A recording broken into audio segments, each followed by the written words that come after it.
राष्ट्र प्रभाव विदर्भ न्यूज में आप सभी का स्वागत है। मैं मनन व्यास और आज की देखते हैं ताजा खबर। खोड़के राणा विवाद शहरवासियों के लिए नया नहीं है। एक बार फिर यह विवाद देखने को मिलेगा। इस बार विषय है अमरावती मेडिकल कॉलेज के लिए प्रस्तावित जगह की। पिछले साल अमरावती को शासकीय मेडिकल कॉलेज की सौगात मिली थी। यह मेडिकल कॉलेज अपने मतदाता क्षेत्र में बने, इसके लिए तत्कालीन विधायक सुलभा खोड़के तथा विधायक रवि राणा के बीच हुई रस्सी खेच में मुख्यमंत्री देवेंद्र फडणवीस के अत्यंत करीबी माने जाने वाले विधायक राणा विजयी रहे। शासकीय वैद्यकीय महाविद्यालय के लिए उनके मतदाता क्षेत्र के अलियाबाद में महाविद्यालय की जगह फाइनल हुई थी। राणा खोड़के विवाद वैसे तो काफी पुराना है। 2009 में रवि राणा ने बडनेरा विधानसभा क्षेत्र से निर्दलीय प्रत्याशी के रूप में चुनाव लड़ते हुए सुलभा खोड़के को मात दी थी, जिसके दोनों में संघर्ष चला आ रहा है। 2014 के लोकसभा चुनाव में युवा स्वाभिमान पार्टी की ओर से विधायक रवि राणा की पत्नी नवनीत राणा को कांग्रेस तथा राष्ट्रवादी कांग्रेस पार्टी ने अपना समर्थन देने के बाद नाराज संजय खोड़के एनसीपी छोड़कर कांग्रेस में चले गए थे। उस चुनाव में नवनीत राणा विजयी रही।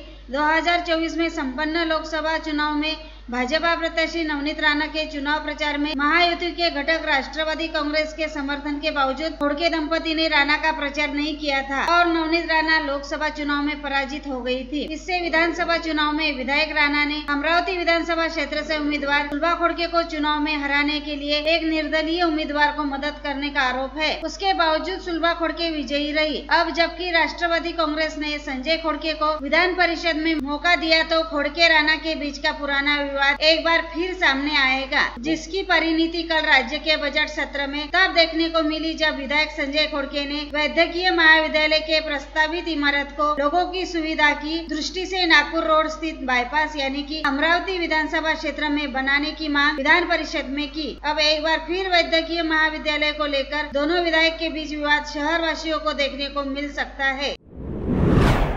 8 साल के प्रेम प्रसंग के बाद प्रेमिका ने प्रेमी से शादी करने से इनकार कर दिया तो अपराधी प्रेमी ने प्रेमिका के पिता की चाकू मारकर हत्या कर दी।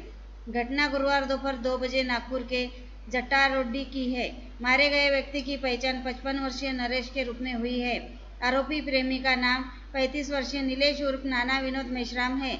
पुलिस ने इस मामले में नीलेश को उसके दोस्त के साथ गिरफ्तार कर लिया है। पुलिस सूत्रों के मुताबिक आरोपी नीलेश मेश्राम आपराधिक प्रवृत्ति का युवक है और उसके खिलाफ कई गंभीर अपराध दर्ज है। जब वह 12वीं में थे तो उसका मृतक की लड़की के साथ अफेयर हो गया। दोनों 2016 से रिलेशनशिप में थे। उन्होंने शादी करने का फैसला किया था, लेकिन नीलेश ने 2019 में एक युवक की हत्या कर दी थी। इस हत्याकांड में नीलेश जेल गया था, जिसके बाद मृतक की लड़की ने नीलेश से रिश्ता तोड़ने का फैसला लिया, जिसके लिए नीलेश लड़की के पिता को जिम्मेदार मान रहा था और इसी वजह से नीलेश ने अपने दोस्त के साथ मिलकर चाकू घोंपकर प्रेमिका के पिता की हत्या कर दी। इस मामले में इमामवाड़ा पुलिस में मामला दर्ज कर दोनों आरोपियों को गिरफ्तार कर लिया है। नागपुर में अपराधियों का दुस्साहस इतना बढ़ गया है कि उन्होंने पुलिस चौकी के पास ही हत्या कर दी। इस हत्याकांड की जगह से जट्टारोडी पुलिस चौकी कुछ ही दूरी पर है। इस चौकी पर 4 से 5 पुलिसकर्मी हमेशा मौजूद रहते हैं। बहरहाल कुछ ही दूरी पर हुई इस हत्याकांड से पुलिस की कार्यशैली पर संदेह खड़ा हो गया है। अमरावती की तीरंदाज मधुरा धामनगांवकर को जो पहले ही वर्ल्ड यूनिवर्सिटी गेम्स के लिए सीनियर भारतीय टीम में जगह बना चुकी है, ने भुवनेश्वर में आयोजित चयन परीक्षा में 29 प्रतियोगिताओं को पछाड़कर वर्ल्ड यूनिवर्सिटी गेम्स के लिए भारतीय टीम में अपनी जगह पक्की कर ली है। उनके प्रदर्शन में एक बार फिर तीरंदाजी के क्षेत्र में अमरावती का नाम रोशन किया है। चयन परीक्षा 25 और 26 मार्च को KIIT विश्वविद्यालय भुवनेश्वर में आयोजित की गई थी। इस चयन परीक्षा के माध्यम से प्रतियोगियों का चयन वैश्विक विश्वविद्यालय स्तरीय प्रतियोगिता के लिए किया गया। मधुरा कुल 1403 अंकों के साथ 29 प्रतियोगियों में शीर्ष स्थान हासिल किया। 22 से 26 जुलाई 2025 तक एसेन जर्मनी में आयोजित होने वाले विश्वविद्यालय खेलों में भारतीय महिला टीम का प्रतिनिधित्व करेगी। सांसद बलवंत वानखेड़े ने आज लोकसभा के शून्य प्रहर में कपास खरीदी का विषय उपस्थित कर CCI की कपास खरीदी समय सीमा बढ़ाने का अनुरोध सरकार से किया। उन्होंने कहा कि अभी भी काफी मात्रा में किसानों का कपास उनके घर और खेत खलिहानों में पड़ा है, इसीलिए CCI को गत 15 मार्च की पंजीयन की मियाद बढ़ानी चाहिए। किसान CCI के कपास बेचना चाहते हैं ताकि उन्हें सही दाम मिले। वानखेड़े ने सदन को बताया कि कपास बेल्ट के किसानों को यह मामला महत्वपूर्ण है, इसीलिए केंद्र शासन को CCI को निर्देश देने की मांग की। धामनगांव रेलवे स्टेशन पर आज सुबह 11:30 बजे के आसपास उस समय हड़कंप मच गया जब अहमदाबाद चेन्नई नवजीवन एक्सप्रेस धामनगांव रेलवे स्टेशन के प्लेटफॉर्म क्रमांक 2 से चलने के लिए तैयार हुई और उसी समय इस ट्रेन के एक डिब्बे के दरवाजे पर खड़ा एक युवक पांव फिसलकर नीचे गिर पड़ा। तो प्लेटफॉर्म से नीचे गिरकर सीधे ट्रेन के पहियों की चपेट में आ गया और उसकी मौके पर ही मौत हो गई। मृतक युवक की शिनाख्त भंडारा निवासी भूपेंद्र मधुकर सहारे के तौर पर हुई है। प्रदेश के राजस्व मंत्री, पालक मंत्री और बीजेपी प्रदेश अध्यक्ष चंद्रशेखर बावनकुळे कल शुक्रवार 28 मार्च को अमरावती पधार रहे हैं। कल सुबह 9:50 को नागपुर से अमरावती आगमन होगा। 10 बजे पूर्व सांसद नवनीत राणा के निवास गंगा सावित्री शंकर नगर को सांत्वना भेंट देंगे। 10:30 बजे टीबी मुक्त ग्राम पंचायत पुरस्कार वितरण कार्यक्रम, 12 बजे राजस्व भवन जिलाधिकारी कार्यालय में मीडिया से संवाद, 1 बजे नियोजन भवन में जनता दरबार, दोपहर 3 बजे विभागीय आयुक्तालय में अमरावती संभाग की बैठक, दोपहर 4 बजे वैदर्भी मॉल उम्मेद स्वयंसेवी गट के शॉपिंग सेंटर का लोकार्पण, शाम 5 बजे आयुक्तालय में पुलिस अधिकारियों के साथ कानून व व्यवस्था जायजा लेंगे। 6:30 बजे सर्किट हाउस पर बीजेपी पदाधिकारी बैठक, 7:30 बजे भाजपा शहर जिला प्रमुख पदाधिकारी नगर सेवक बैठक, रात 9 बजे विधायक राजेश वानखेड़े के निवास तिवसा को भेंट देकर सुविधानुसार नागपुर की ओर प्रस्थान करेंगे।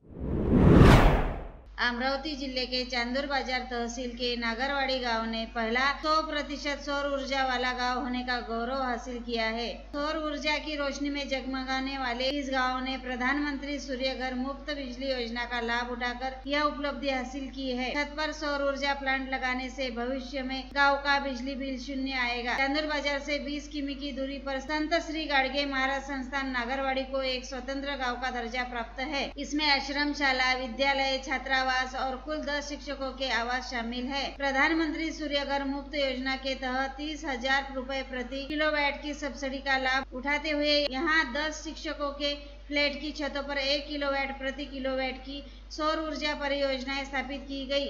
वही संस्थान के लिए बिना सब्सिडी वाला 7.5 किलोवाट का स्वतंत्र सोलर प्रोजेक्ट लगाया गया है। अतः कुल 17.5 किलोवाट का सोलर सिस्टम लगाने से प्रति माह औसतन 2000 यूनिट बिजली उत्पन्न होगी और इतनी ही बिजली बिल में बचत होगी। संत श्री गाडगे महाराज संस्थान और आश्रम स्कूल के साथ साथ नागरवाड़ी गांव में सभी बिजली कनेक्शनों को सौर परियोजनाओं से जोड़ दिया गया है, जिससे नागरवाड़ी पहला सौर गांव बन गया है।